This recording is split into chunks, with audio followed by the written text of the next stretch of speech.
So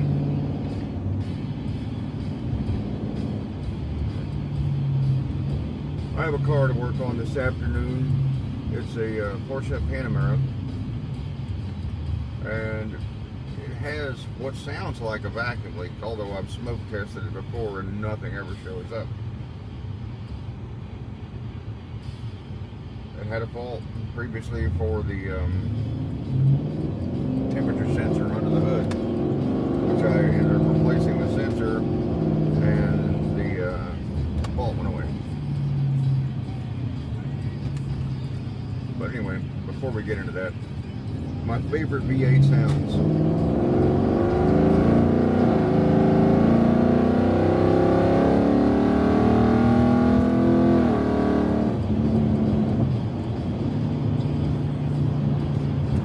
Alright, back to the story. So, I replaced the sensor, checked the faults a few more times, no more faults before it was coming on, just as soon as you start the car, and now it wasn't. A few days later, customer calls me back and says, just check engine lights back on. So I've got them scheduled for this evening to take a look at the car again. But I'm bringing my smoke machine with me again so I can see if maybe something's up with that vacuum leak sound that it's making. I haven't really had that issue before with a Panamera,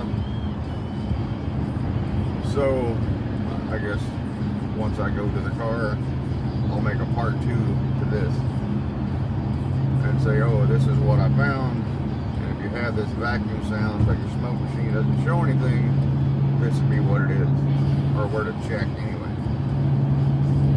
So anyway, that's kind of all I wanted to say. And if you have comments on having that kind of vacuum sound for a Panamera, let me know, and I'll check that and confirm. But anyway, that's it. Thanks for watching this, and let me know what you think of the V8 Cayenne sound. These are super sprint headers, and I'm extremely pleased with them. So if you're looking for exhaust work, exhaust parts for your European vehicle, check them out. All right, thanks.